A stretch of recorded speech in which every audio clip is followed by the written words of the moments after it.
Assalamualaikum warahmatullahi wabarakatuh. Salam sejahtera bagi kita semua. Pada kali ini, saya dan kelompok saya akan menyampaikan presentasi mengenai rasio nilai pasar, persamaan DuPont, dan kelemahan analisis rasio. Sebelumnya, saya akan memperkenalkan anggota kelompok kami. Yang pertama, saya sendiri Monica Sandy. Yang kedua, Nabila Syahida. Yang ketiga, Kurniawati. Yang keempat, Nafisatul Janah. Yang kelima, Nasihin. Dan yang keenam, Muhammad Faisal. Baik, di sini saya akan menyampaikan mengenai definisi rasio nilai pasar. Apa sih definisi rasio nilai pasar itu sendiri? Menurut Brigham dan Houston pada tahun 2013, definisi rasio nilai pasar adalah suatu rasio yang menghubungkan nilai harga saham terhadap pendapatan atau stock price to earning perusahaan dengan nilai buku atau book value price perusahaan. Dengan kata lain, rasio nilai pasar dapat memberikan perbandingan antara kinerja fundamental perusahaan dengan prospek bisnis yang tercermin dari harga saham perusahaan. Selain itu, bagi investor, rasio nilai pasar juga bisa memberikan informasi apakah nilai buku perusahaan sebanding dengan nilai pasarnya. Yang selanjutnya yaitu fungsi dan tujuan nilai pasar. Secara umum, rasio pasar berfungsi untuk memberikan informasi kepada stakeholder terkait perbandingan nilai buku perusahaan dengan nilai pasar yang tercermin dari harga saham perusahaan. Ada beberapa pihak yang berkepentingan terhadap rasio nilai pasar, yaitu yang pertama bagi investor. Bagi investor, rasio pasar digunakan untuk mengambil keputusan beli atau jual saham. Yang kedua, bagi bankir investasi, rasio pasar digunakan untuk menetapkan harga saham perusahaan ketika adanya penerbitan saham baru atau initial public offering atau biasa disebut dengan IPO. Yang ketiga, bagi perusahaan, rasio pasar digunakan untuk memutuskan beberapa banyak nilai yang ditawarkan kepada perusahaan lain dalam potensi merger. Yang selanjutnya yaitu jenis rasio nilai pasar. Yang pertama yaitu price earning ratio atau PER. Adalah rasio keuangan yang menunjukkan seberapa banyak investor bersedia membayar setiap rupiah dari keuntungan perusahaan. Rumus atau cara menghitung rasio PER yaitu dengan membandingkan harga saham atau stock price dengan pendapatan per lembar saham atau earning per share perusahaan. Sedangkan untuk mencari earning per share atau EPS yaitu dengan net income dikurangi perfect stock dividend dibagi weighted average number of common stock share outstanding. Contoh kasus price earning ratio yaitu seperti PT Aneka Tambang Tbk dengan kode saham ANTM. Untuk melihat rasio PER bisa dilihat dalam laporan keuangan. Sebagai contoh, nilai rasio PER ANTM pada tahun 2017 yaitu 110 kali. Dengan rincian harga saham penutup 2017 yaitu Rp625 dan nilai EPS yaitu Rp5,68. Yang selanjutnya yaitu cara interpretasi price earning ratio. Lalu bagaimana sih cara menginterpretasikan rasio PER tersebut?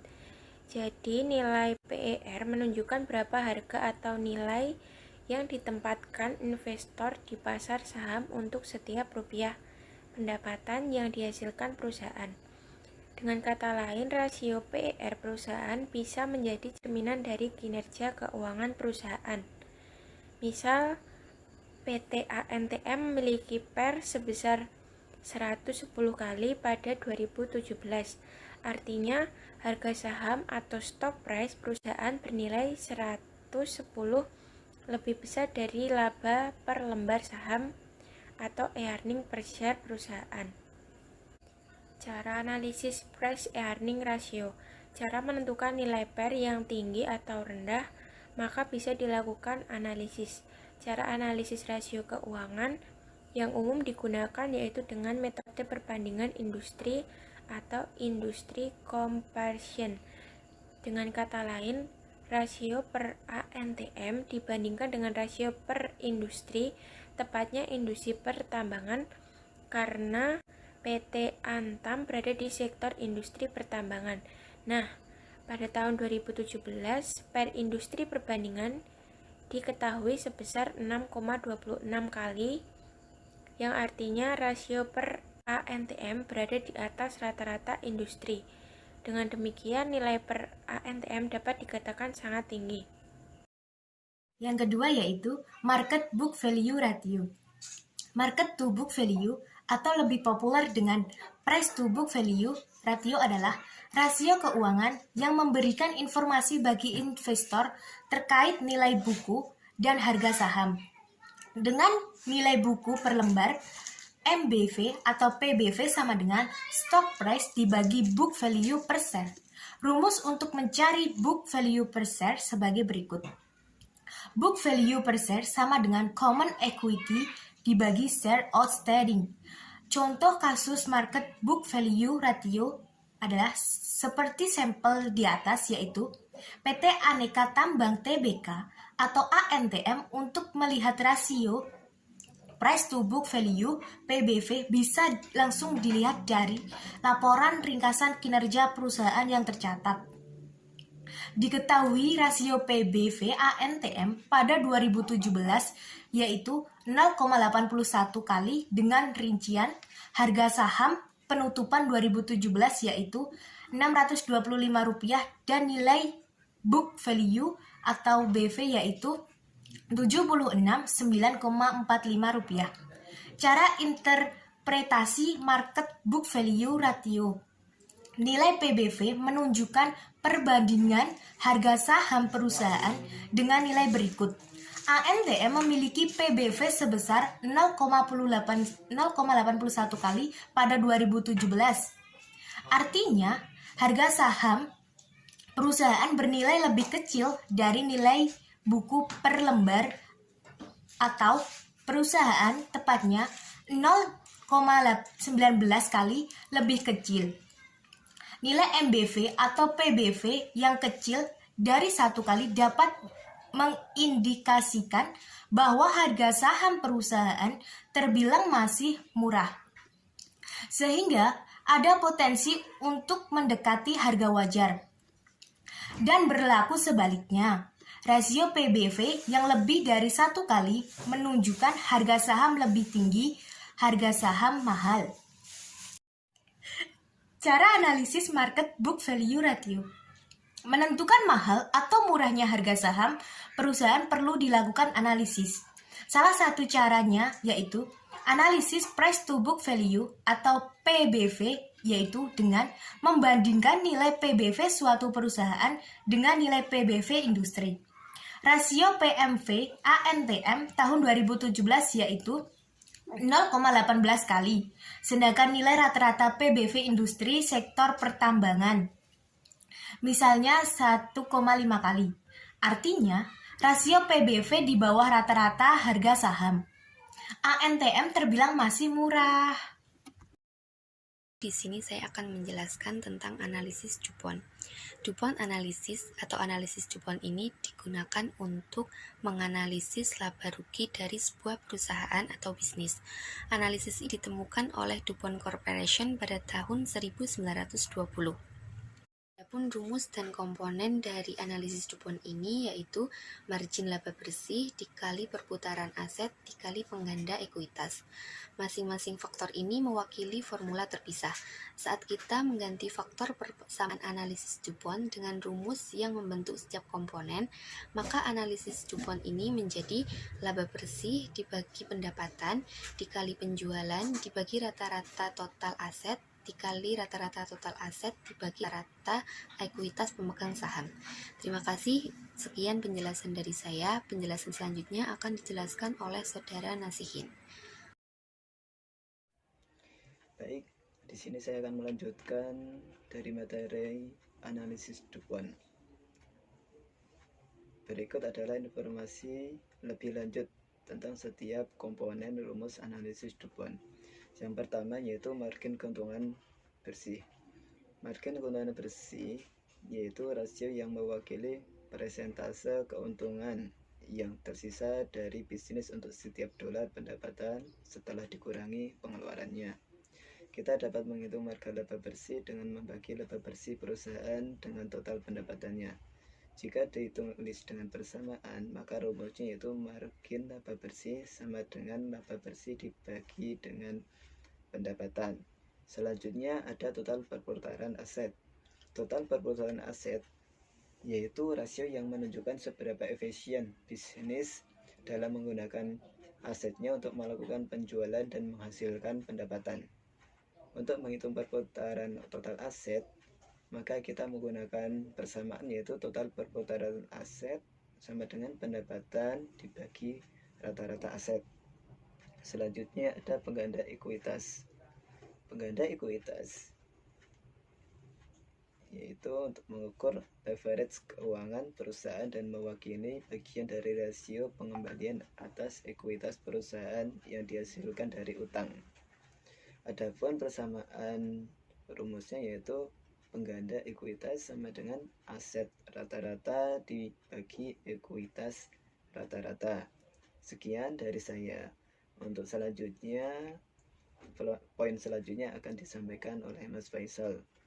Terima kasih. Nah, selanjutnya saya akan menjelaskan tentang kelemahan analisis rasio keuangan. Nah, sebelumnya analisis rasio keuangan itu simpelnya itu seperti suatu alat untuk mengatur atau mereview sebuah kondisi perusahaan, khususnya yaitu pada bidang keuangannya. Nah, di sini saya memasukkan pendapat dari Teoko Mirza dan Imbuh pada tahun 1999. Nah, di sini mereka berpendapat bahwa ada 6 kelemahan pada analisis rasio keuangan. Nah, yang pertama itu perbedaan standar akuntansi dapat menimbulkan distorsi dalam penilaian rasio. Sebenarnya ada banyak kelonggaran dan pilihan di dalam standar akuntansi keuangan. Salah satu contohnya yaitu metode pencatatan depresiasi, di mana perusahaan bisa menggunakan metode garis lurus atau saldo menurun berganda, dan masih banyak beberapa kelonggaran standar akuntansi lainnya. Nah, adanya perbedaan standar akuntansi bisa menimbulkan sedikit distorsi atau suatu gangguan dalam penilaian rasio keuangan. Jika perusahaan A menggunakan metode yang berbeda dengan perusahaan B, walaupun di suatu sektor industri, maka penilaian rasio keuangan itu bisa sedikit kurang akurat. Kemudian yang selanjutnya yaitu rasio keuangan tidak bisa berdiri sendiri atau independen. Nah, analisis rasio keuangan tidak bisa 100% digunakan untuk menyimpulkan bagus tidaknya kinerja perusahaan. Karena selain analisis rasio keuangan, ada banyak pertimbangan analisis lainnya yang harus dilihat seperti tata kelola, analisis sektoral, dan lain sebagainya. Selain itu, satu analisis rasio keuangan hanya menganalisa kinerja perusahaan dari suatu sisi saja. Padahal kinerja perusahaan bisa dinilai dari banyak sisi. Oleh karena itu, analisa rasio keuangan harus dikombinasikan dengan analisa laporan keuangan secara komprehensif, termasuk analisis fundamental kualitatif. Selanjutnya itu subjektif dalam penilaian rasio keuangan cukup tinggi. Ada banyak penilaian dan interpretasi yang bisa digunakan untuk menilai angka-angka dalam rasio keuangan. Misalnya, rasio lancar yang tinggi bisa menunjukkan bahwa perusahaan memiliki likuiditas yang bagus.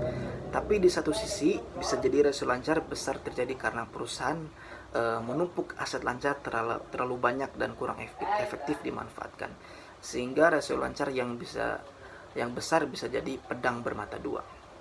Sehingga dibutuhkan lebih banyak interpretasi yang lebih mendalam dan perbandingan data dalam menilai analisis rasio keuangan karena faktor subjektivitas penilaian yang cukup tinggi. Kemudian selanjutnya itu yang keempat, laporan keuangan yang memiliki sejumlah divisi dan diferensiasi produk dari industri yang berlainan lebih sulit dibandingkan dengan perusahaan yang fokus pada lebih sedikit diferensi atau lini produk. Nah, di sini jika ada dua perusahaan di satu sektor industri yang sama, tetapi perusahaan A memiliki divisi atau lini bisnis dan diferensiasi produk yang jauh lebih banyak daripada perusahaan B, maka ini agak sulit membandingkan kinerja rasio keuangannya. Kita akan sulit membandingkan kinerja perusahaan punya 10 diferensiasi produk dengan perusahaan yang hanya punya 2 diferensiasi produk saja. Rasio keuangan perusahaan yang punya diversi 10 produk bisa jadi terlihat lebih tinggi, padahal belum tentu dikatakan efektif karena perbandingannya belum apple to apple itu. Kemudian selanjutnya itu yang kelima, yaitu sulit membandingkan analisis rasio jika data yang tersedia tidak sinkron. Nah itu sudah jelas ya. Data-data laporan keuangan perusahaan terkadang tidak menampilkan laporan keuangan di tahun atau kuartal tertentu. Nah hal ini membuat perbandingan analisis rasio terkadang sulit dilakukan.